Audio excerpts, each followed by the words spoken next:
All right.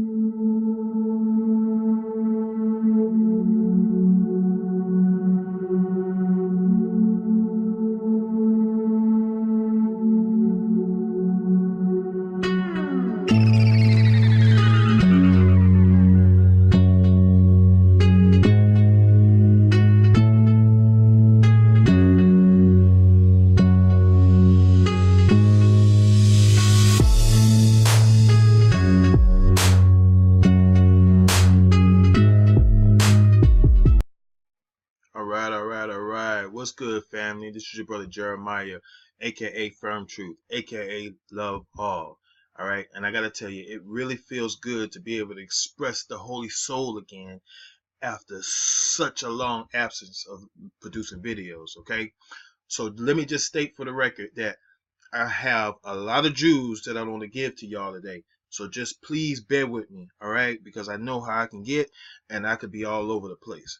All right, so without any delaying this any longer, let me just share with y'all this soul consciousness, okay?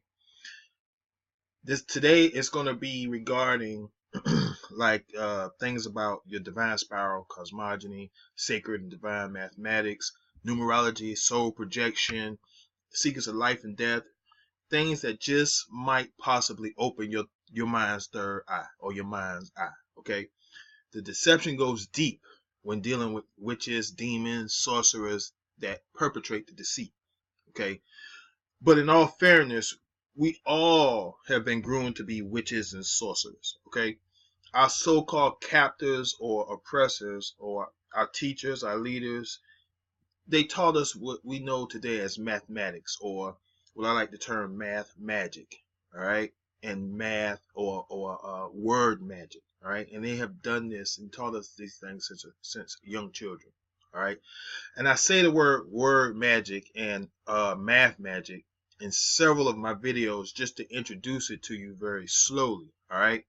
And one of the ways we were all subtly groomed to be witches and sorcerers is by way of word magic, because one of the first things they teach you how to do is spell, okay? And once you have sufficiently learned your spelling, then they teach you how to cast a spell by what's known as writing, all right? In other words, they taught us how to write, which is rituals, all right? So we know how to spell right, but in a certain way, they taught us rituals. Okay, I'm not going to use any whiteboard or anything like that today. I'm just going to just talk to you and write a few things down as I go. All right. So anyway, they taught us rites. They taught us how to write in order to indoctrinate us with rites or rituals with us. These things are associated with religious procedures, like ceremonial type worship, indoctrination, and these things become procedures of tradition, all right? In other words, the invent of writing came along with the beginning of deceitful control by using rituals to indoctrinate and control others, all right? And speaking of writing, we were informed that the earliest types of writing were revealed somewhere around 3100 BC. And this is when the New World Order of deception began to rise by way of the new system of rituals, which is called writing, okay? And one of the earliest forms of writing is called wedge writing, due to the shape of the letters using what's known as the stylus, okay? A wedge is something used to divide and separate something. This is what this exposes. This wedge writing is all obviously cuneiform, all right?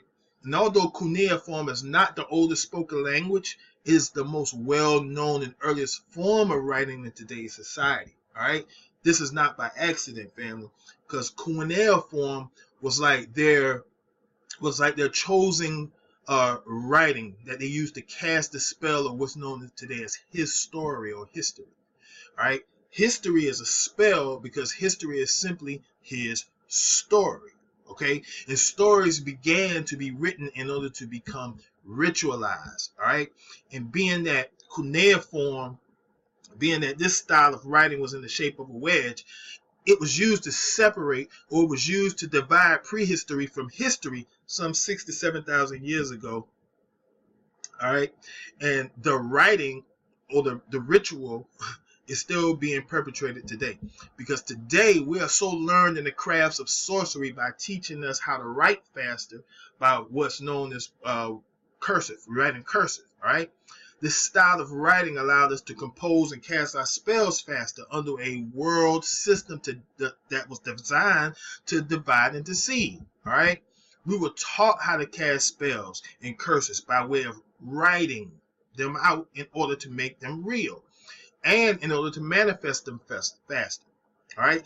That's why it's so important to watch what we say and how we say it, because our words affect the moods or the heartstrings of other humans. Okay. Our words vibrate at a certain frequency, and depending on our true heart's intentions, all right, our words can make a person's day or destroy a person's mood or their feelings, which is the seat of that person's soul essence.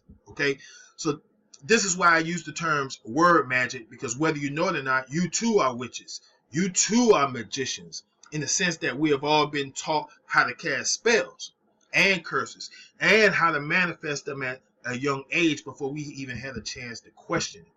All right. Now, over time, this became like a deeply ingrained belief. In other words, most adults, young or old, doesn't matter, that we place great value on and much respect on people who speak well. Right. We praise the ground of people who write and speak well. Right. These people are usually, our leaders, our spokespersons of today in every area of business, whether that's religion, science, politics. These people are very well paid and they're highly respected, and the masses look up to them, right? The root word in the word speak is peak, okay? And one that has command over the power to speak well will usually be considered to have reached his or her peak of mastering the art of speech, okay? Now, in addition to the word magic, they also give us mathematics, or their version of math magic, which also deals with numbers, which is associated with time. Okay, but here's a simple oversight that most of us make when we're counting. What we normally do is we say 1, 2, 3, 4, 5, 6, 7, 8, 9, 10, and it looks like this: 1, 2, 3, 4, 5, 6, 7, 8, 9, 10. And we normally write that out looking, like that. Okay, and that's how most of us usually do, right? But when I look at this, I see something quite wrong, or something just quite not right, or to be fair, just plain different. The zero there seems to be out of place.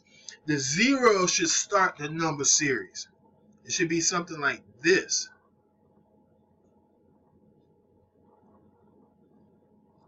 Right? So it should be counted with the zero starting the number series. And when we're talking about 10, 0 is the origin point. 0 is the alpha and the omega.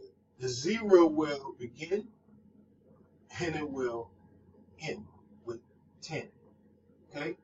So when we're looking at base numerology or base 10-digit counting in its correct order, there's no number higher than 9, of course. Okay? 9 is considered to be the most high number, not only because any number after 9 is a composite number, right? But also because 9 is an illusionary number that has the ability to become the 0 and the 1 at the same time, while remaining the most high at 9 or 10. Okay? So when you look at a 9, that's a 9. Right? Wait a second. That's a 9 right there. Okay? On this side of the 9, you already see the 0. And on the opposite side of the 0, on the other side of the 0, you see the 1. Right? Which is your 10. However, when you're counting from origins, from zeros, never forgetting your origins, always keeping your origins in mind, you count 0, because 0 is actually a digit. You count that 0 all the way to 9. When you get to 9, 9 is literally the 10th number. where I get to it at. Okay. 9 is actually the 10th number. But when you leave out origins, but when you include origins, 9 is the 10th digit, right? And you can see that when you count on your hands. You start with your thumbs. 0, 1, 2, 3, 4, right? 4. The number 4 is a sign of completion. And then you start again with your other hand. Start again with your other pinky. 5, 6, 7, 8, 9, 10. Right? 0, 1, 2, 3, 4, 5, 6, 7, 8, 9. 9 is the highest number. And so when you count and include origins, you can clearly see that 0 starts the sequence. Also, 0 ends the sequence with 10. 0 is the alpha and the omega. And 9, like I say, when we look closer, it's the 0 and the 1. The 0 comes first because 0 is the first digit. The 1 comes second because the 1 is actually the second digit. Excuse me. So we see all of this in the illusionary 9, which is 10. You get it? Because you can see the 10 in 9. So when you count the 10 digits on your finger, you get the real count of 9 when you include origins and start with 0. Okay? Remove the 0 and you'll end up with a 10 count on the last finger. Okay? The 0 is the great cosmic womb, the great circle of wisdom within triple darkness. Okay? You see, it's a difference between having first-hand knowledge of something and having second-hand knowledge of something. All right? Look at your thumbs. Like I said, your thumbs represent the 0 point. Whichever thumb you want. This computer kind of confuses me how it kind of mirrors you. So anyway, your thumbs represent 0. Okay? The first digit, or simply 1, or the whole 1, or the holy 1, or the whole in 1. All right? The thumbs are opposable to each other. All right? And they're opposable to all other fingers in the black hole, or the circle of life, which is the symbol of origin. The primordial egg can only be accomplished easily and clearly by using the thumb. Each finger is opposable, and you can clearly see the whole. You try to do that with any of your other fingers in combination, and you're going to look crazy. It's the same way. You clearly see that whole. Okay? With your opposable thumbs, because thumbs are considered to be the first digit on the hand. Well, the first digit is 0. So your thumbs would be 0. You can't create a clear and large 0 or a circle or a hole with sufficient space in your hand without using your thumbs, because your thumbs are the zeros at the beginning and the end, the alpha and the omega. Your pinky fingers represent the numbers 4 and 5, or completion and beginning, death and rebirth. The pinky is like a microcosm of the thumb. All right, when you view it cosmically, when you take a look at your left hand and your right hand, when you put them like this, you see that your pinky is the last digit on the hand, which is the number 4. And 4, if you take this hand, you see 0, 1, 2, 3, 4. Hold up, my battery is running low. Let me plug this up real quick.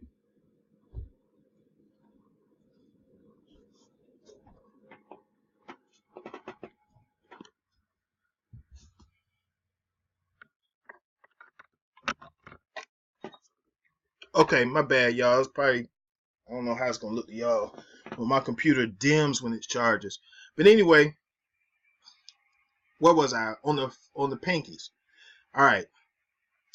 4. Your pinky is 4. And you're looking at your left hand. Your pinky is 4. Okay? So,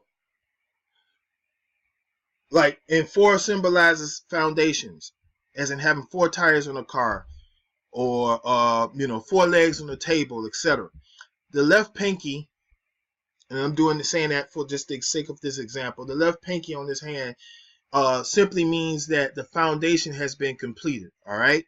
Now, when we look at our right hand, the pinky is there to start it off. It's the rebirth of the new hand. Get it? It's the beginning. It symbolizes rebirth or new beginnings.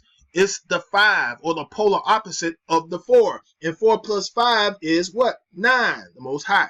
The pinky represents the halfway point. They both point and mark the edges of the hand. And the word pin in the word pinky simply means tip, or the edges, the point of something. Okay? And when you place your hands in the prayer shape, you see the pinky fingers clearly define an edge. Right? Or a point, or the shape, the shape of a point on your hand. Okay? I know I got off track a little bit, but I was trying to show you that the 0 is a real thing. Even though it's supposed to represent no thing, however, no thing is still a thing. So it is real. Okay? It must be accounted for or counted, because all things emit or spring from 0, the primordial egg. Okay? The numbers 1 through 9 would be impossible without the primordial egg of 0. All right? Where all life as we know it sprang or spiraled out from. The primordial egg is the symbol of cosmogony, or origins. Okay? So why are we omitting our origins when it comes to counting, or what I like to refer to as math magic? Okay? Again, the oppressor did it as simply as this. They maimed our memory. They made us forget about origins. How? Like I said earlier, through their sorcery, which is writing, okay, and their word magic based off of their master language of wedging. Remember, cuneiform is the wedge language. Dividing, separating. In other words, they are masters at conquering everything and dividing everything. Okay? So why? Why did the oppressors, or why did our oppressors make us forget? What was done that was so terrible or so great that they would want us not to remember, and to make the entire whole of mankind forget about it? I'd say, I'm sure a lot of people have their take on it, but I'd say it was desire. Okay? Desire is simply a wanting or a yearning for something, because originally man or woman had no desires other than the natural, the natural bodily desires of hunger and thirst, etc., due to eating the fruits of the land. All right? It was only over periods of time that man and woman began to get tired of their existence. They got bored. In other words, their mind became idle, and they say that an idle mind is a devil's playground. Okay? They, mainly being he, but he and she, they begin to desire. And when you desire something, you open up and make room for things to come. All right? And things to come are things not yet seen or manifested yet, which makes them things part of the realm of the unknown, which pass or transition into the world of the known. Okay? So over time, he or she, or these, man and women begin to conceptualize with the unknown. And one example of this would be a simple example of the trials and tribulations one you may face when trying to ride a horse for the first time. All right, making the living soul horse a beast of burden to make your life for man, easier. Okay, this desire, and I'm gonna break the word desire down too, and probably in another video. But this desire would have brought on an entirely new and different way of life, which also brought on like new and exciting challenges, as opposed to the normal everyday walking about living that we're used to. Okay, so of course, when a new way of life is adopted, new desires form, and things that were never thought of before will now manifest and bear fruit. I'm saying these things to show you that you were made to forget. Okay, some of you thought that the grass was greener on the other side. All right, once man conceived the new desire in his mind, he began to whisper. What does that sound like? And tell others about his thoughts and ideas. And many people bought into them because they sounded new and different and began to act on them, like eating meat, for instance. Okay, eating meat for the first time changed the course of humanity. All right, due to the fact that man and woman was not supposed to eat flesh, which is a law of nature. So when man transgressed the laws of nature, the nature of life itself changed due to our symbiotic relationship being altered, because a loss of life anywhere affects life everywhere. Okay? Over time, many of us forgot our previous ways of life and got with the times, as they say. All right? They adopted these changes and verbally taught them to their offspring until we have almost totally forgotten about our prime way of life, our original way of simple living. This is what they don't want us to remember, and the reason is simple too.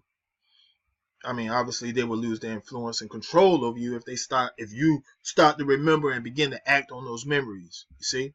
Okay, so they gave us all of these mental concepts, all of your mental concepts that you have and physical concepts of the universe reside in, they gave them to you. In other words, they lied to you about your beginnings and left out your true cosmogony. All right, your true origins, because they knew that was the only way to keep you trapped in their new world order and new world desires. Okay, and one way they do this is by way of word magic and their math magic. Okay, for instance, we all do this. We say something like, give me a second. Hold on, give me a second, bro. When we say this, we are referring to time. Okay, why are we asking for a second? Because we have been deeply conditioned. That's why. It's simple. Also, subtly, they are actually, here's the thing, they are revealing the truth, because the number 1 is also the second digit. You get it? Because when you include origins, 0 is the first digit. The number 1 is also the second digit. Always giving you second-hand, watered-down information. All right? Check this out. We wear on our arm what we call a watch. All right? And throughout our day, we watch our arm. We watch that shit. We watch it to see what time it is and make sure the time is correct. All right? And then as we are watching the device on our arms, we see and interpret what we believe is time. Okay? We interpret time by the watch on our arm. And this thing we call time, we were also taught to believe in, because they taught us how to see and how to perceive time by way of watching the seconds and the minutes tick-tock away. Okay? Have you ever asked yourself, why is there a second hand and not a first hand on the clock, on the watch? See, when it comes to time, which is in direct proportion to infinity and origins, they omit the first. They give us an illusion of time based on second-hand knowledge, based on inferior information, which is not primal or prime cosmic consciousness. Consciousness is first and knowledge is second. Knowledge is handed down, which is second-hand knowledge. So they teach us with the purpose of dumbing us down in every facet of this socially engineered construct. As you know, they are misconnected to the cosmos, which means that their connection is faulty and not pure. So they can't give you or me or us consciousness or prime revelations. They can only give you an illusion of the universe, because that's who they are and that's who they've come to be. All right? They are magicians and witches and sorcerers. This is why they are so proficient at deceiving the masses, because they have been taught well by their forefathers and mothers on how to be masters deceivers through the education system or the education system or religion and any of these socially constructed fabrications. The second-hand knowledge directly relates to the second hand on your watch, because they don't and will not ever reveal your true cosmogony or your true origins. They would rather give you the seconds and not the first. And remember, this is all dealing with time, y'all. It gets deeper, because they even got us with what's known as a clock in almost each room of our houses or places of business. Right? Why? Because they want you to remain in this time realm. This is their time. This is their realm of time. This is their realm of illusions. And they want to keep you there. They want to keep us there. And they want to keep us as far away from the knowledge of our real time zone as possible by dealing with seconds and not first. They want you to continue to sponge up and digest all their secondhand knowledge and not get back into your ancient time zone, which is infinity. Because when you do that, you are now on your way to receiving true origin consciousness, which isn't taught to you by anyone. It will reveal itself to you. All right? See, a watch on your wrist or a clock in your room is there to serve the purpose of keeping us in their pseudo time zone, which is why they call it a clock, so they can keep clocking you upside the head. And when I say head, I mean the mind, our thinking faculties, because this so-called time deals with numbers, which is directly related to their time or to their math magic. So when they clock you in the head, you become mentally maimed in the head and thus rendered unconscious. Right? This is when they can do their most damage, because this unconsciousness state begins at an early age when they can just give you secondhand information without you questioning it, being due to you being young and unconscious and just don't know no better. You placed out of your original time zone. This is what they do. They place you out of your original time zone and into their false and deceptive time zone, which deals only with watered down secondhand information. For instance, we're taught that we are living in the now, aka the present, right? The present, right? So check this out, y'all. They say we're living in the present. See, this is one of the subtle ways of them. Where's that? There you go. My bad, y'all. Present. This is one of the subtle ways of them messing with your head with time. Because if you say that you're living in the now, that would be, understandable. However, right, many have learned to say that living in the now is living in the present, which is a gift, correct? It's the present. However, let's inspect this a little bit further, because when we see this word present, we really see the word present. Okay? So the present moment is simply a moment in time that has already happened and is now caught up to you in the now. You are an infinite being, family. Okay? You are an infinite interdimensional time traveler being. All right? You have been caught up mentally, caught up and captured in a time loop.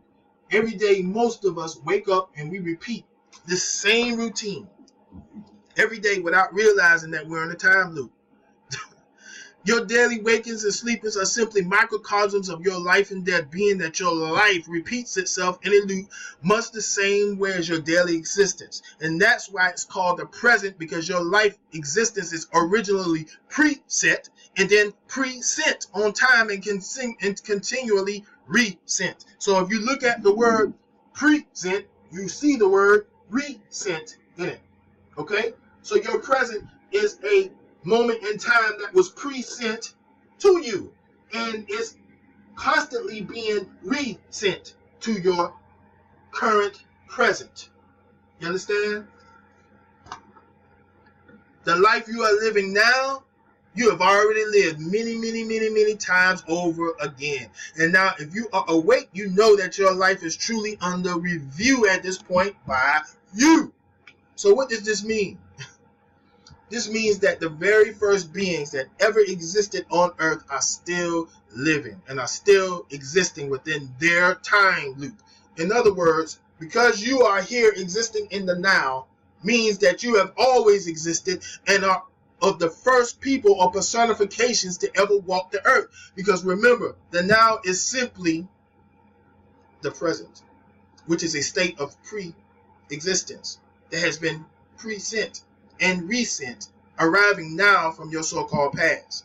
We have always existed, family, and we will continue to exist. You will either remember that or you won't. However, you will remember eventually, whether it's in this life or the next. All right? So, no matter when you remember, just know that it already happened. And that moment was present to you just as you sent out a gift to a family member or a friend a few days before the birthday gets there. So that it reached them at the right time, right? Your present is simply or literally your past, as you have already lived this life once or twice or many hundreds of times before. Your present has been resent to you, and it will continue to be resent to your now. They say that your DNA is something that uniquely identifies you and only you. There's only one you. There's no other you. This means that even before you were meant to be. The fact that you have fingerprints give you a clue, letting you know that you emerged or personified from the darkness, already preset and present. Okay? This also goes for your toe prints, because they are truly unique to you and only you. This also goes for your ears, because the outer spirals of the ears are truly unique to you and only you. Your tongue print pattern is also unique to you and only you. Your eyes are unique to you and only you by way of the iris of the eye. These are your prints of identity. In other words, when you need to print something, the thing you want to print already exists on the hard drive before it even emerges from the darkness of the printer. When it prints out, the ink is already preset and everything is as it should be as printed which is simply means that the printed item was already in existence before it was printed. It was simply preset, and now present. Okay? You were born into this world with a unique set of prints, which means you were meant to be here. Your fingerprints were preset and then present. And then you were born and formulated your prints, which was already in the fabrications of your creations. All right? Before you manifest this, y'all need to wake up and start remembering this stuff, because this is true caring and true concern by an ever-loving presence that cannot be denied. This is true caring. All right? When you are knowing what you are to be before you even existed, that's a true caring creator. You ain't no horse. You ain't no bug. People step on bugs and shoot them shits all day. Don't give a shit how loving we may be or feel. They get squashed and fucked up every day. You ain't no bug. We do too. Humans do too. But we choose that. We tend to forget the purity of what we are. Right? You are a light projection. Projected light, right? I like to call it soul projection.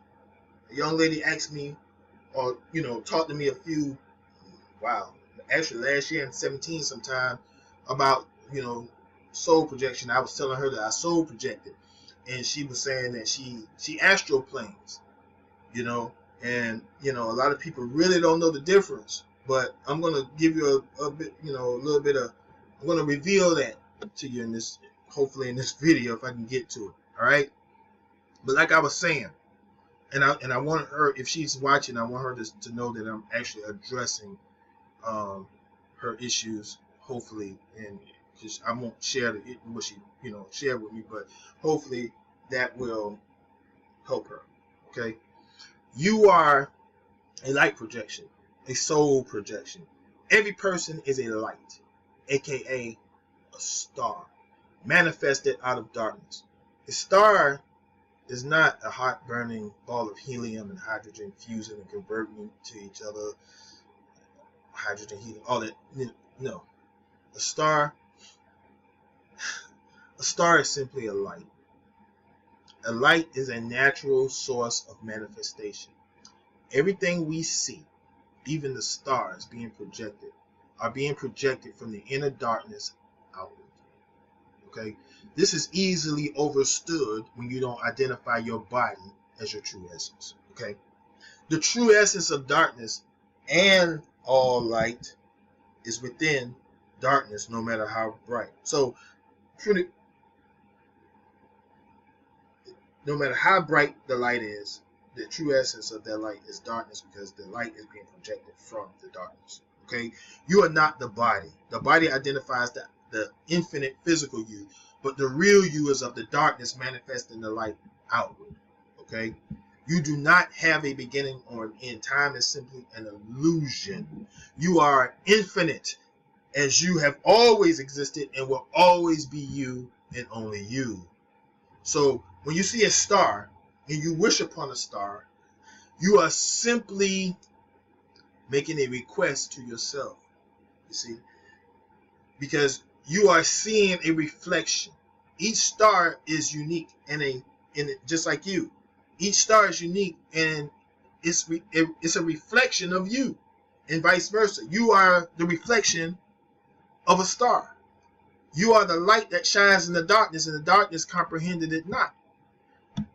And the reason man doesn't comprehend these things, the reason man doesn't comprehend the light specifically, is because he's been blinded by it to the point that he thinks he is the light, just like he keeps thinking that he's the body, and he's not. Okay? He and she are simply one and the same. They are both of the darkness, projecting and manifesting and personifying outward as light beings that have over time regressed into humane beings, then on to human beings, and then down to a human beast level. Okay? You are a light soul projection, a conscious emotional being. The root word in projection is the word project. Right? Project is the root word in projection. Right? The root word project indicates that your light body or your soul body is a projection out of darkness, manifesting as visible light.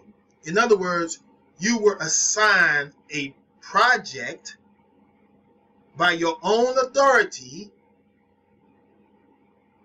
and your project was and is a mission on earth to simply experience the fruits of earth.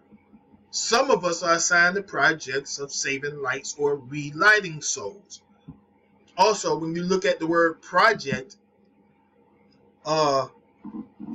as a verb, you see that it means something being discharged. So obviously the way we've been visiting this plane is by way of being discharged or projected from out of the darkness of the womb of our mothers. Okay? This is the journey the soul takes on its way to manifest and personify who and what you've always been. A living, eternal soul, light projected onto the physical plane for existence, or to exist and see, which is to know. When we see, we have to, check this out. When we see, we have to open the lids or the caps of our eyes in order to let there be light. These lids have to be closed. And in this closed state, you are in total darkness, or at least one level of darkness. When you in this darkness will let in light when you open them.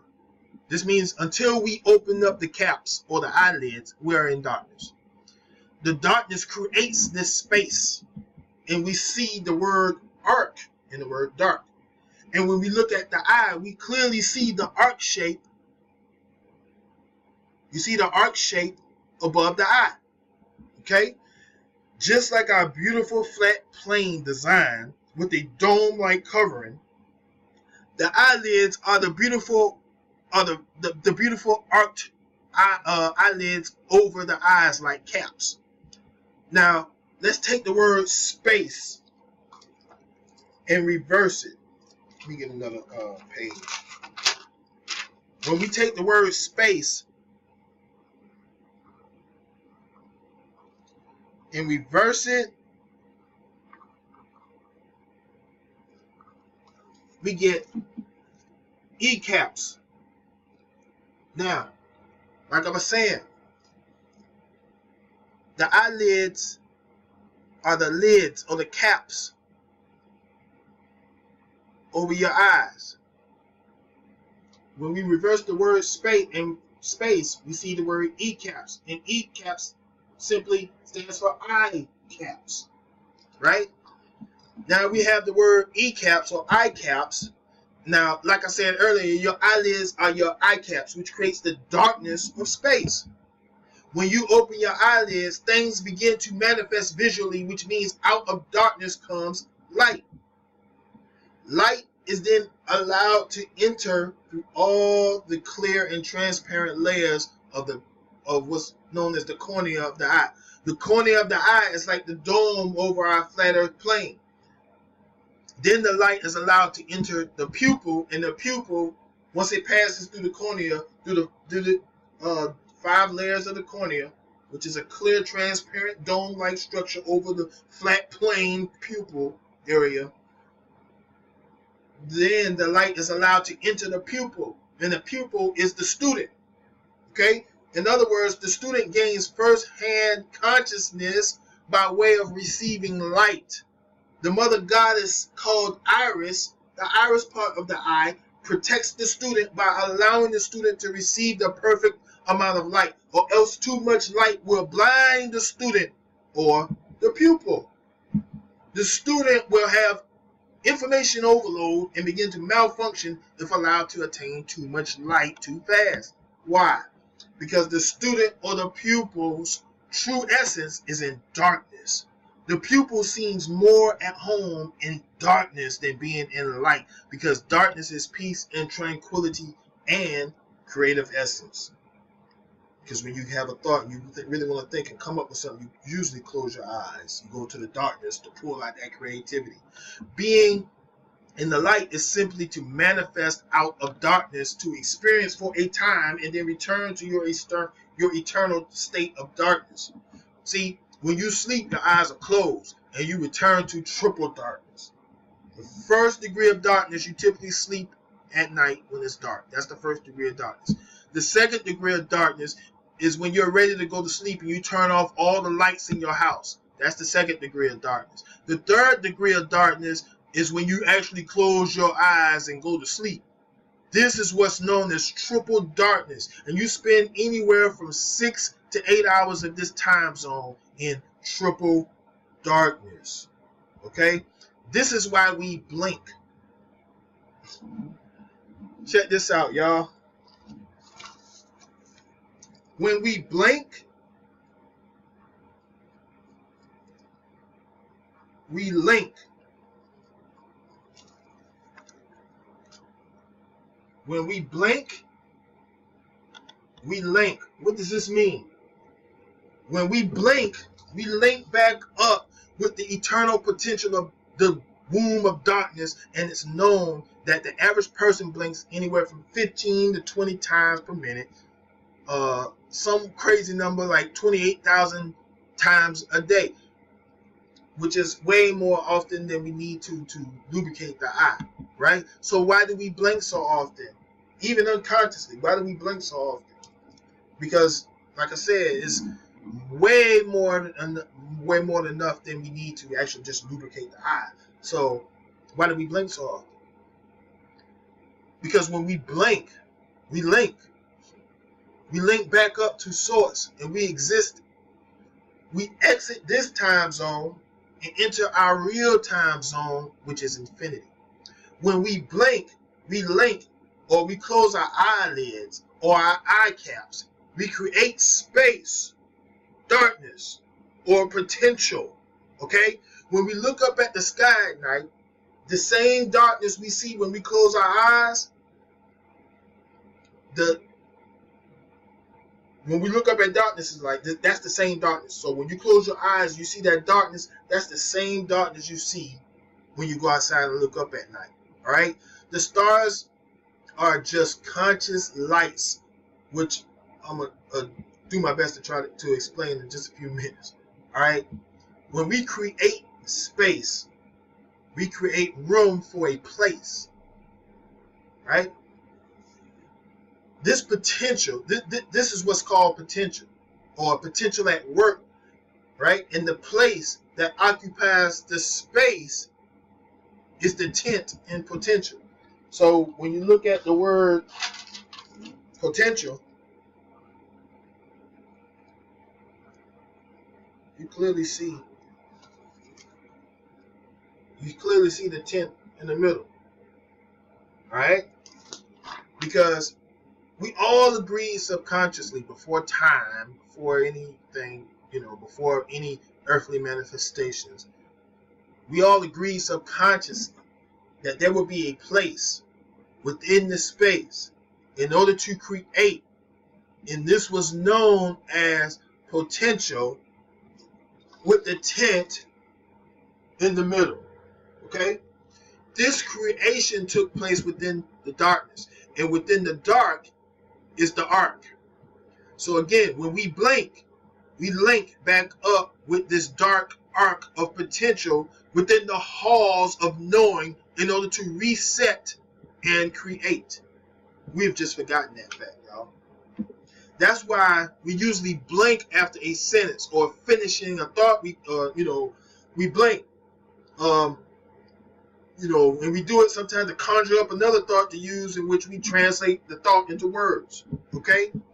All of this happens while in the darkness before being communicated outward from the darkness into the light as sound and light. Okay? This leads me to a question that I got, was how did the first person manifest? A manifestation is a station where all the records are manifested. All right, where all the records of manifested existence is kept. In other words, the station is also known as the place within the tent of potential where the Akashic records are kept. Okay? You see what I'm trying to say? To manifest is to incarnate, to personify, or to be seen, or to become seen. All right? And the one requirement that is needed is light, or soul projected out from the darkness. And then the motion of conscious energy or emotions are stirred from a place of divine love, compassion, and from within the tent of potential. Amen. This emotional light existence began manifesting colors, and colors are in motion due to their vibration. Right? This motion of colors is what began to give each individual shape and form, because colors are the manifestations of movement or vibrations. Okay? And remember that emotions are simply the motion of energy. Okay? These emotions gave shape and form to colors, which are manifested by way of the five senses, especially the eye of the individual pupil or the eye of the student. Okay? In other words, the body is pure energy in motion, pure soul in conscious colors. This is why there are several shades of colors, on the human being on earth. Each person vibrates at various speeds and they manifest visually as a unique, colorful being. Earth, water, wind, and fire are the four basic elements. You are these four basic elements fused with your light or your soul body personified as you. This process of personification took place before any man or woman had any sexual relations. Okay? Sex came about way later. Okay?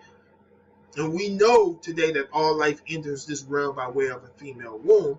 All males and females enter the earth realm by way of the female portal. Her eggs must be impregnated by light, and semen is liquid light, and it does fluoresce or glow under black light or UV light. Okay, the word semen was once used by the conscious communities as seaman, like a man from the ocean or something like that, like sea man, like this. Like this is how it was interpreted in the conscious community. A lot of places in the conscious community as sea man, right? However, it sounds a little bit kind of pseudoscientific, but you know, I digress. The way I like to see it, or the way I see it, is like sea man, like this. Right? Because we were just talking about lights and colors and manifestations. In order to see men, you have to have the ability to process light in order to translate it into whatever it is you see. In very primal times, women or womb men and sea men personified themselves as flesh and blood, the same way you personify yourself as flesh and blood in a dream. Womb man or women exude emotions of a different type than men. Okay, they're very emotional creatures. They're more emotional creatures than men. Women tend to be more caring, more concerning, more nurturing, and more compassionate than men. Therefore, women personified first due to their divine love for all creations, even before they personified. This is why she is always known as the mother of all living or existence. Because remember, she came here preset and present. Okay? The Bible says that it is not good for man to be alone. And when you read it, it kind of indicates that the man personified first. However, they got it backwards. It is not good that the woman be alone. Because of her nurturing, because of her kindness and love for all things, she personified first. And because of a woman's love and compassion, she manifested a reflection of light, of her own light, which was the polar opposite color of her own light. The woman's first pure color of manifestation or personification was the color of pure green, which is the color of divine love, divine nurturing, divine nature, and compassion, personified as feminine or feminine, which also indicates the Most High. Her reflection was the polar opposite color of amber or red or blood, which manifested when he personified, and she began to see men. Okay? She began to see men. These beings, also known as Elohim, but way before they were known as Elohim, they were known as prime soul projections. Okay? They were soul projections, just like you are. They existed and created themselves, or in other words, they personified as flesh and blood before they began to procreate. You know, quite honestly, we can go on speculating on this all day. However, in my humble opinion, I feel that the very first people were a very colorful bunch of colors. I don't even want to say people. We're a whole bunch of colors, shapes, and sizes, and we manifest it by way of the motion of darkness. And the motion of darkness is called emotions, or the motion of energy. Emotion is something that is felt, and if you take a moment, you can see and hear the word in the word felt, the word fell, as we fell or lowered ourselves purposely to a frequency in which we could feel. Okay, and this is how we came to know emotions, by feeling, and this feeling was and is divine love. This feeling is the emotion which stirred motion, divine love. Excuse me for a moment, family.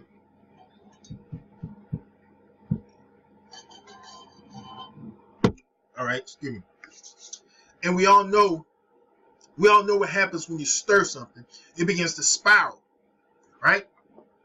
This spiral is how your black hole of potential was formed, or how your great circle of wisdom was formed, by this motion of darkness. Okay, thus out of the womb of darkness was the personification of women and man, animal and tree, bird, and any and all living things before any sexual relationship ever took place on what's known as Earth today.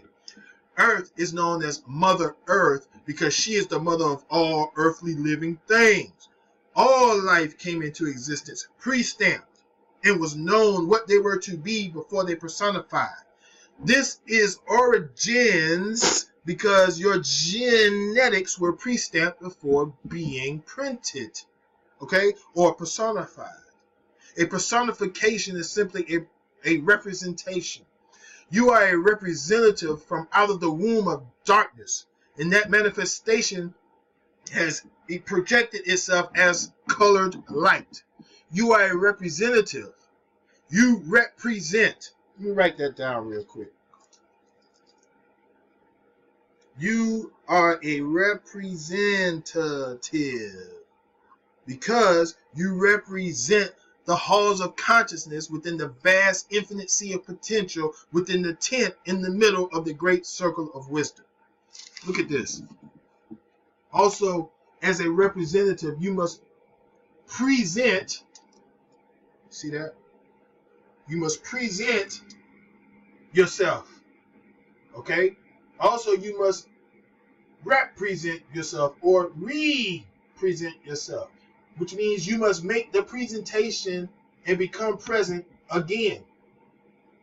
Again, you are an infinite being, and you have always been a representative of the womb of darkness, making you a representation or making your presentation again, over and over again. So not only do we personify in order to make a presentation in our present, we do it again when we die. And we represent ourselves in the present, which is already preset, pre-stamped and approved, present and constantly resent. Most of us just don't remember, that's all. And the reason being is that we forgot or omitted origins, like I first stated when we began this talk. And when you and I omit origins from our minds, we develop a fractured sense of real time, family. And when you slow down time and put time in reverse, you get emit. Something emitted outward, such as light and sound. Time in reverse is something emitted. All right? You get emit, ticking. Light and sound is emitted. A ticking sound is emitted from your watch and your clock, and the sound is to remind you of your false time zone. It is a constant reminder because the so-called powers that be know that everything their power is based on is due to you remaining in their pseudo-time reference. So they must keep you reminded. Okay, that's what remind means. It means to affect your mind again and again and again, over and over and over again, every day, every minute, every second of the day. Literally every second, they are ritualizing you and reminding you to stay within their time zone that's dealing with seconds or second-hand information in order to keep you in formation, to keep you in line in this timeline. Okay? Now, when you take the word remind and flip the M upside down, you get the word rewind. And in order to keep your time-keeping device working properly, you have to keep winding it up. You rewind it means to wind again and again and again, over and over and over again. So that ticket sound is what is emitted from your watch, right? In order to keep you in a false reality of time. And their pseudo time in reverse is emit. And if you interchange the vowel, if you take the word emit and interchange the vowel, the E, you get omit. Okay? You get omit. Right? This is what they have done to your time reference. They have omitted your original consciousness of the cosmos. And by doing this, they have fabricated a simulated loop in time, giving you a false starting and reference point by omitting the first and giving you the seconds. God damn it. This is why I teach the way I do, because if you have any questions, you can always go back and see exactly how I'm walking you through this, okay? You can see exactly how I'm walking you through this. Also, in the description area, there should be a link down there where you can actually download a written version of this for those who like to read. I don't know too many people of those who like to read. I like to read still, but some people just don't. But if you do, it's down there, free of charge, of course. Just click the link in the description for the instructions, because I know it may help some of you that like to read. So feel free to do that. Okay. Now, having a free mind is something earned, because it's something you learn. It is something earned, but it's something free too. All you have to do is pay attention. Now, this is what I mean by having a free mind, when you can begin to see through the veil of deception that has been weaved in order to control and maim the senses of human beings. This stuff goes extremely deep, and not too many people are awakened to it, but hopefully after this video, many will start to wake up that third eye and begin to unravel these mysteries that have been keeping the people slave to ignorance. All right? And ignorance is simply to ignore the facts presented. See, they can tell you anything, right? And most likely, many of you will believe it without even questioning it. What they did was maim my memories. I keep repeating this, and there's going to be a lot of things I keep repeating because I want it to stick. What they did was maim my memories, right? And implanted a false time and a false knowledge of self in place of supreme consciousness, right? And this false knowledge has dumbed us down to the point that many of us believe that we're walking on a huge ball of dirt that's traveling and spinning at neck-breaking speeds through something that they taught us as the voids of space, okay? Spinning for anybody that fast would make anyone confused and out of balance and out of control, okay?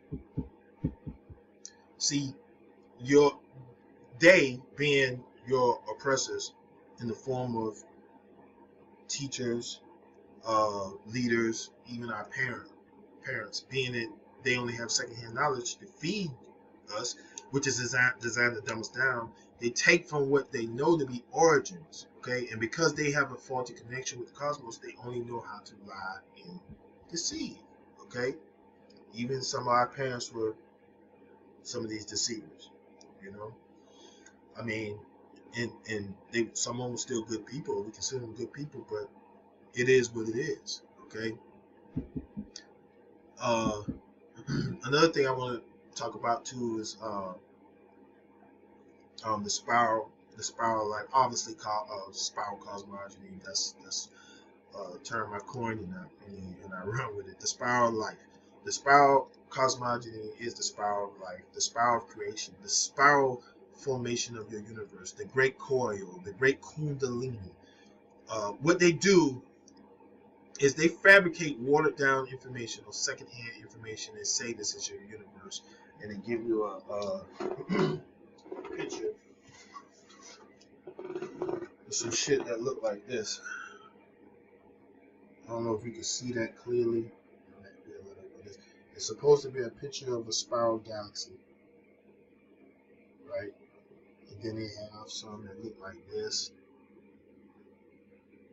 which is your lazy bounded 8 symbol of infinity. Okay? They have these things, and they show you, and they give it to you as prime information, but really it's not. It ain't nothing but some fancy CGI watered down bullshit information. But those are sacred symbols of creation. Those spirals that they show you are sacred symbols, and they hit it. See, they do it by deceiving you, by giving you this beautiful the CGI shit, and they sensationalize it with movies and documentaries until you start believing that the shit is real, right? And only because they told you so, not because you had some true proof or something that convinced you deeply. This is where the maiming comes in to keep you distracted and keep you constantly forgetting.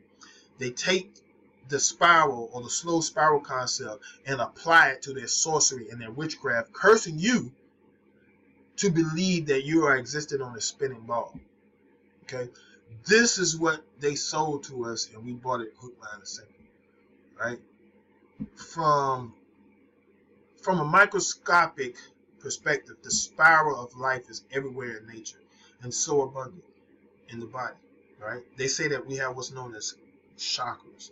And these are energy points or centers in the body, ranging from the root seat on up to the crown or the chakra, right? They call it the sleeping coil or the sleeping serpent. It lays coiled up dormant, okay, until she is awakened, and then she spirals up the central system or the spinal column or cord. This is also represented in the serpent wrapped around the tree of knowledge of good and evil. This Kundalini is the life energy that spirals up and down the spinal column, and that life energy or inner G or your inner earth, your inner life force, the spiraling Kundalini serpent energy. Now, when we take a look at the word spine, the root word there is spin, which is a turning or a twisting, as the life energy spirals and twists around the spine, which is connected to all your bodily senses and functions, okay? The spiral of life is the symbol of infinity, the symbol of life creation, which is infinite, okay? And it's something inside that spirals out into existence, like energy, or energy that originates from the center and spirals out. Like when you are inspired, the inspiration begins at the center, which is the heart, which is the earth, and spirals out into something beautiful. To be inspired is to have an inner force spiraling out from within. Just like when you breathe, it's called an inspiration. The breath spirals out from within and spirals back in with each breath. Okay? The symbol of life is the spirit, or it's the spiral of life, which connects all life with breath. The wind is a spiraling force that animates the living tissue. The wind is also known as the spirit, which if you look at the root word of spirit, you see the word spire, which is to spiral in and out and down, up, down and up, in and out, as above, so below, as within, so without. Okay? It goes really deep, y'all, because the spiral of life is also the universe, which simply means a spiraling out from one point of singularity. That one singularity is one. And when you look at the one, you see the pole, okay, which is the centerpiece that holds all things together. While life energy is spiraling up and down the one, or the singularity, or the holy one, all right? They call the so-called universe a spiral galaxy, when they know that the second word in the universe, in the word universe, is verse, which means to turn or to spin. So they stole the symbol, which made you forget, or which helped assisted in you forgetting about the original symbols, all right, or the original origins, and gave you secondhand, watered down knowledge, such as the Milky Way galaxy, which is an alleged spiral galaxy of milk. Okay, now in some ancient cultures, they speak about oceans of milk and rivers of honey. Even the Bible also speaks about land of milk and honey, and these places are real according to ancient information, but your current day scholars and educators don't want you to believe that these places contain rivers of milk and honey and are actual real places, and instead they curse you into believing their bullshit that the entire galaxy that you live in is a Milky Way. They give us something so far out of reach of reality that we never question it, and we never question why they would even ever give us a damn Milky Way. See, they steal these tidbits from other ancient cultures and then water it down into his story and curse you to believe it. The Milky Way is just another deception to hide the fact that the heavens above contain some type of thick liquid substance that cannot be penetrated by man. Okay? They hid this deception knowing we would believe it and place in our hearts. We would put it right in our hearts and minds and souls and store it away. This is a way to put things in our hearts, put deception in our hearts and minds, and our souls, so that we can become disconnected to our cosmic connection with Mother Earth, as well as the womb of darkness. So, because they know that it was the sacred symbol of life, which is the spiral of life, and you may or may not know it, they can use the ancient knowledge, water it down, and give it to you as truth when it's nothing but absolute lies and corruption. All life forms spiral into existence from a single point of singularity or polarity. And on the earth, the central singularity is what we have come to know as the North Pole. When a human baby is forming in the womb, it is forming from a singularity of conception and spiraling out into form. And it forms a 9, okay, which is the highest number in existence. And the 9 is the formation of the spiraling. It takes 9 months to complete the spiral transformation from the seed to the birth.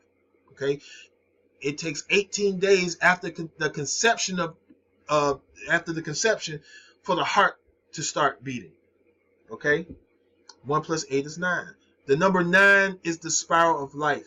After 9, the numbers start all over again. 9 signifies the rebirth, because after 9 begins the beginning all over again with the number 1, and the cycle of spirals of life starts all over again. Okay, if you take a look at your finger pads, you will see your connections with the spirals of life. You are the spiral of life. You spiraled into existence, and you will spiral out of existence. These fingerprints are the spirals of life imprinted and coded to you and only you forever. Okay, you also see the spirals of life everywhere. You see them on the top of the crown of your head as a hair pattern spirals out from one point of singularity. This world you live in is a beautiful, very magical place. And they gave us the world as a replacement for the world, or which is a spiral. The world, which is a spiral. This is what we really are. We're on the world, and the world is simply energy.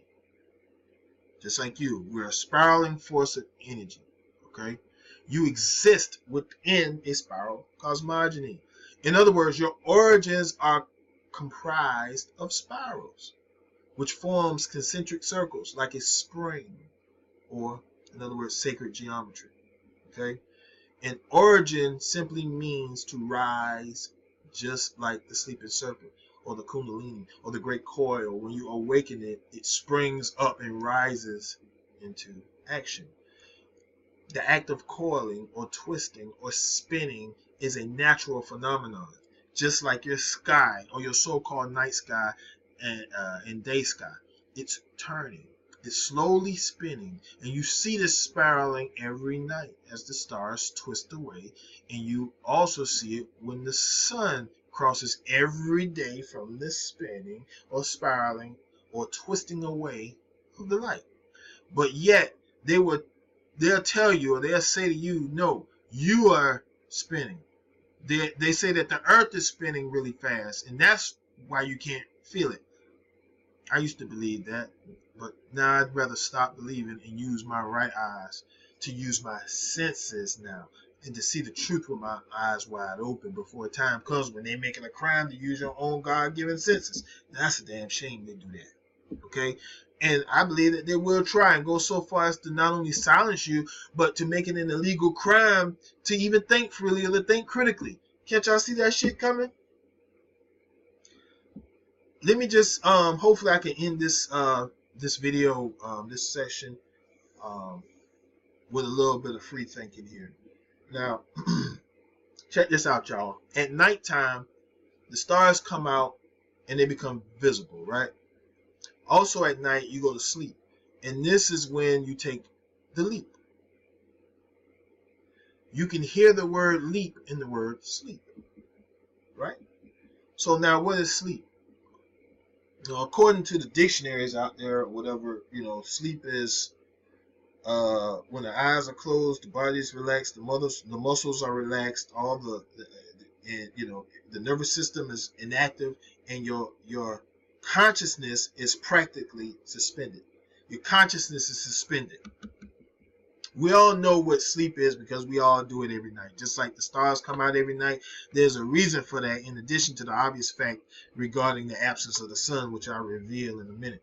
However, let's look at let's review the last the definition of the word sleep, where it says that your consciousness is practically suspended.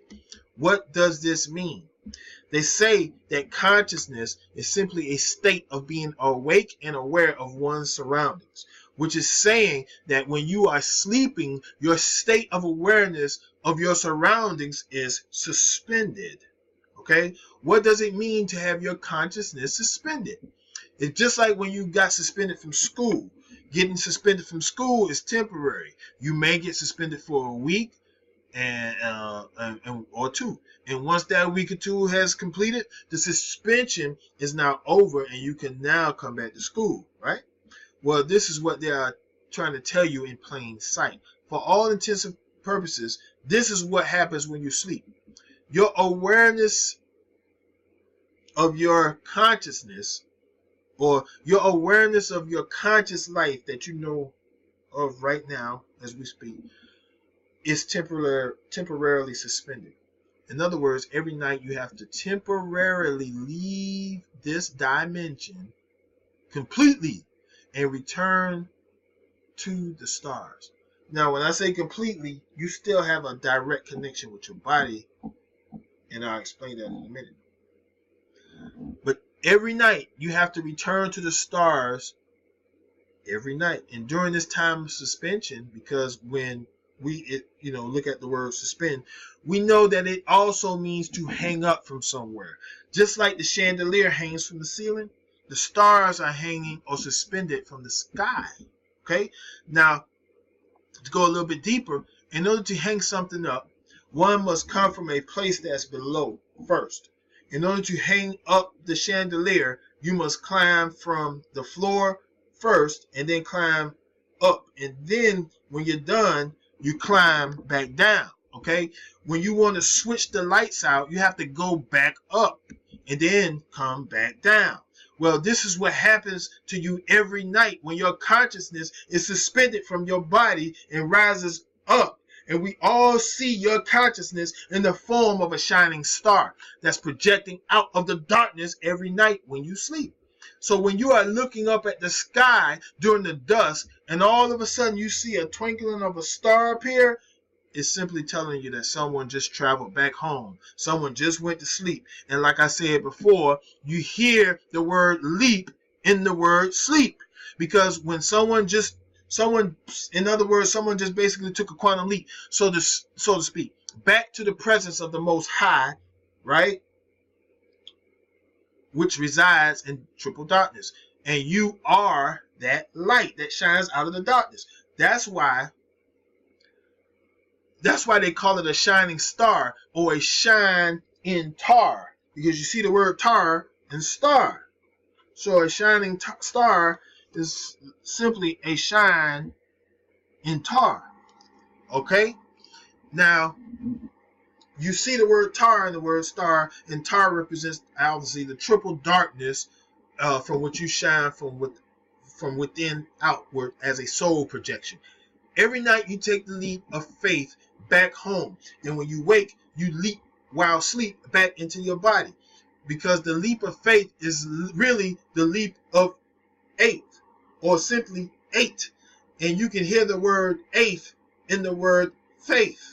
Okay, and 8 is the symbol of bounded infinity. The 8 is bounded, connected in a spiral formation, right? What goes up must come down. This leap of faith, or this spiraling 8, is the symbol of infinity. And every night, your consciousness spirals out of your body and leaps up to manifest as a star, and then leap. And after you leap and manifest as a star, you temporarily you leap back into your body to awaken consciously again. I think I said that wrong. Okay. So every night you leap when you sleep, right? You leap and you manifest you as a star because your consciousness is suspended as a star. And then before you waken, you leap back into your body, okay, to awaken consciously. It's a continual spiraling in and out of the body. It's like a microcosm of life and death and rebirth. When we sleep, we leap. This explains why some have the experience called astral planing. The feeling of flying is really you leaping. This is why when many dream, they have these dreams of falling, or they simply have these dreams of flying or whatever. They are simply leaping back down. So this is pretty much what explains it, because when you sleep, you leap. And what happens in the daytime when you sleep? Because some of us sleep in the daytime. The same thing happens during the day. The only difference is that instead of traveling, instead of revealing your true nature at night by leaping back home and shining as a star at night, because the sun is out, you can't see the stars at night. So you manifest and project as part of the sun or the moon, because as you know, the moon and the sun can be seen during the day as well as night. In other words, family, I told you this was a free mind moment. In other words, we all as a collective suspend our consciousness and shine together as the sun and the moon, whether we are asleep at night or day. Because on one side of the world, a lot of people sleep while other people are awake. So in other words, we all shine individually as stars at night and project collectively as both the moon and her sun. So again, what is sleep? In my estimation, sleep is a multi-dimensional vehicle that allows one to not only travel to the stars, but to travel and leap back within darkness in order to manifest as a star and project outward. Okay, that's what the group Earth, Wind, and Fire was talking about when they say you're a shining star, no matter who you are, shining bright to see what you can truly be. That's what they mean. Sleeping is leaping, because when you sleep, you leap, and in order to wake, you must leap. If you don't leap, you may die in your sleep. In this case, dying is simply transitioning. When you dream while sleeping, leaping, or leaping, the dream becomes your reality. Okay? Excuse me for a second. The dream becomes your reality. So we have been indoctrinated to think that dreams are something imaginary, something that is not real. Look closely at the word. Let's look at this word real quick. Dream. I'm going to try to just draw it out in all caps. I'm going to kind of separate it a little so you can see exactly what I mean. All right. Dream. Right? And they say that dreams are not real. But when you look at the word dream, you see the word real in it.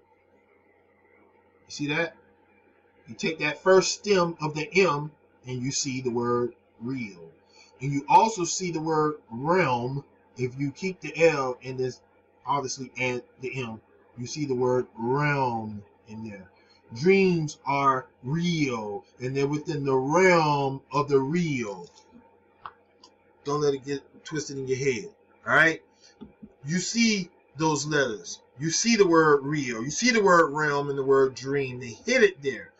You take that first stem and you see how the word real was hitting. All right? Your dreams are projections of life lived simultaneously, just within a different dimensional time zone that you're in now. In other words, if you don't leap back into your body, you may die in your sleep, which means that the dream you will simply carry on in a different time zone or dimension, alive and well, while your now body or present body or present body lays there lifeless. All you did was travel interdimensionally or interdimensionally while sleeping or leaping with a new life, and you remain you, and because you have always been you and will always continue to be you. This is the real talk about life after death. It involves the connection of multiple dimensions on the same plane. This may explain the awakening process of the minds of the people. Let me explain. People are waking up, right? They are awakening to the truth of consciousness every day, correct? So when you take your nightly leap and spiral out of your body and travel amongst the stars, you dream or project an existence just as the one you are living now, whether you remember them or not. Okay? In your dream, you are experiencing a real and natural life, just like the one you are living now. The you in the dream is not aware of the you now. Okay? The you in the dream has dreams also. Okay? They have dreams too. So now walk with me on this. The you in the dream will eventually dream about you in the life you know now. And remember, dreams are real, and they are within the realm of the dimensions of real. Okay? Therefore, if the you in the dream dies in their sleep within that dimension and awaken as you in this dimension within the now or the gift of the present, which means that you were present from another dimension, and all of a sudden you begin receiving knowledge that you didn't even have before. You begin to see the world totally different, and things start to change, and you even feel different. We just think that the light bulb went on in our heads, or that we had a great teacher that awakened us. This can be true. However, it is also known as the return of the ancients. The great teacher is there to make the call, waking us up. This means that once the teacher has made the wake-up call, it's now time for you to rise or awaken. Okay? The you in a different dimension or dream dies suddenly, because all death is sudden and usually without warning, and you awaken without really noticing that you were just reborn and awakened for the first time. Most things change for you internally, and of course things usually look the same outwardly. You are an interdimensional being with the ability to travel the various planes of existence and leave your body in this nightly ritual to soul project individually as a star and collectively as the moon and the sun. You don't have a soul. You are soul. You don't have a sun. You are the sun. Just like your soul. You don't possess the soul. You are living soul. Okay? You are a living sun. The sun is yours and yours alone, as one whole collective of shining stars of sun or sun and moon. For instance, go to the beach with a loved one or a friend during the dusk or just before the dusk, and you will discover this for yourself. As the sun is setting, you will see its sunshine traveling the waters, and its sunlight will point and travel directly to you. Directly to you. Have your friend stand at a completely different spot from you, and they will tell you that the light that they are witnessing that is traveling the waters is traveling directly to them and not you. Okay? This is simply saying that you are that sun's creator. You are that sun. We all collectively see the sun as one sun, but each of us has a direct line of communication, of telepathic communication with each other by way of the sun and the moon, because the sun does the same thing. Okay? The moonlight travels directly to you and only you, just like the sun. We all affect each other in the same way because you are the sun, you are the moon, and you have a direct path of connection to them. Okay? In other words, the sun and moon are not only great projected lights, but they are also multi-dimensional communication beacons. Okay? They both influence nature with knowledge of how to be. A tree knows how to be a tree by way of its direct connection with the great lights and the sun and the moon. Okay? The same goes for an ant or a bee or any living creature. they also have a direct connection, and they are influenced by the great lights as how to be. Now check this out.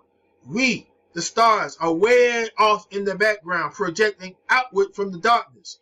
And from that lofty position, we are also projecting outward the sun and the moon collectively from the darkness, in order to help guide the souls, the living souls below, that have decided to project themselves to the earth plane, to take the nightly leap of sleep back home every night to replenish, and after a time of soul experience on the earth plane, return. Once you have replenished yourself and you've taken the leap back into your body and are once again guided by the great lights, or in other words, you are guided by the great ancestors, okay? Because whether you know it or not, your great ancestors are still living. They are alive and well. They too have a connection to the great lights, to the sun, being that they too are creators of the universe, as well as the sun and moon. And they are to this day influencing you by way of the great lights, the sun and the moon, okay? You are influencing them. And because the sun and the moon are interdimensional telecommunicators or telepathic communicator emitters. For instance, we all can be listening to the same message. However, each of us will receive a different and unique message or meaning or interpretation, correct? We all see the same sun. However, we each have our own direct path of communication to the sun, and we each receive unique messages. It's a primal way of communication before speech, all right? Telepathy is the ability, as they say, is the ability to call or send a mental message along the pathway of the sun directly from one mind to another, all right? This is a trick because you don't possess a mind. There's nothing new under the sun. All life forms are original forms of creation. We are all ancients. We aren't new. We are the old ones. The mind is an infinite sea of potential called darkness. And within the halls of potential, we all can partake in the infinite streams of thought. Therefore, real and true telepathy is not mind to mind because we all share the mind. Real and true communication of telepathy is light to light, color to color, soul to soul. I know you by your light, okay? This is why we all receive a unique revelation, even when we're seeing and listening to the same exact thing. In order for true telepathy to occur, there must be a transmitter or a caller and a receiver or a listener. You must be tuned into the correct station in order to receive a particular call or transmission. Each person has their own rate of vibration, and their emotions or colors move at various velocities. Therefore, each person has a unique station where they receive unique messages. So, when the message has been transmitted, the receiver will pick up the frequency and interpret it mentally and uniquely according to their emotional velocity at which they are vibrating, which produces a particular color indicating their mood. All right, so your mood or your aura or simply your light color will determine how you will translate or interpret the message. Remember that you are the personification of darkness by way of a colorful light projection. All right.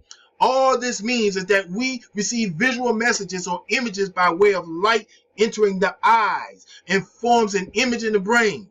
The image is then deciphered and projected outward as a shaped color. Okay, sound enters the ear and then pass the eardrum on the way to the what was known as the cochlea, and then which is a big spiral, and then sound is proceeded into the brain, and depending on the frequency of the vibrating or the vibration of the sound will produce a corresponding color or light. So light is emitted and so is sound emitted, and they both produce light bodies or color bodies or emotional bodies. So again, true telepathy is soul to soul, light color to light color. We feel each other's energy by way of the light we give off. We communicate telepathically by way of the two great lights, the sun and the moon. The oppressor has used origin consciousness and twisted it into second-hand information, teaching us that telepathy is mind to mind to subtly separate us from each other. The mind can and has become possessive, and we all have said this from time to time. My mind is mine, or we say, in my mind, I think, or in my mind, or in her mind. This tends to make us very possessive and selfish and tend to care only about ourselves. Mind power has made, listen to me, mind power has made the human being blind with knowledge. Okay? And today, listening to other possessive, selfish human beings can be the same as the blind leading the blind. Okay? Therefore, the same can be said about the notion of telepathy being mind to mind. If the same arrogant, possessive, and corrupt human beings are trying to communicate with us telepathically, this would be again like the blind leading the blind. They would be double blind testing us with secondhand knowledge and watered down information. Soul to soul communication is the true form of telepathy, which simply means that a transmission must be sent directly to the pupil or the student by a direct pathway of light and is translated in the brain and projected outward. This is your brother Jeremiah, aka Love All, aka Firm Truth, and I'm out. Until next time, stay safe, much love, and I'll soul talk to y'all later. Peace.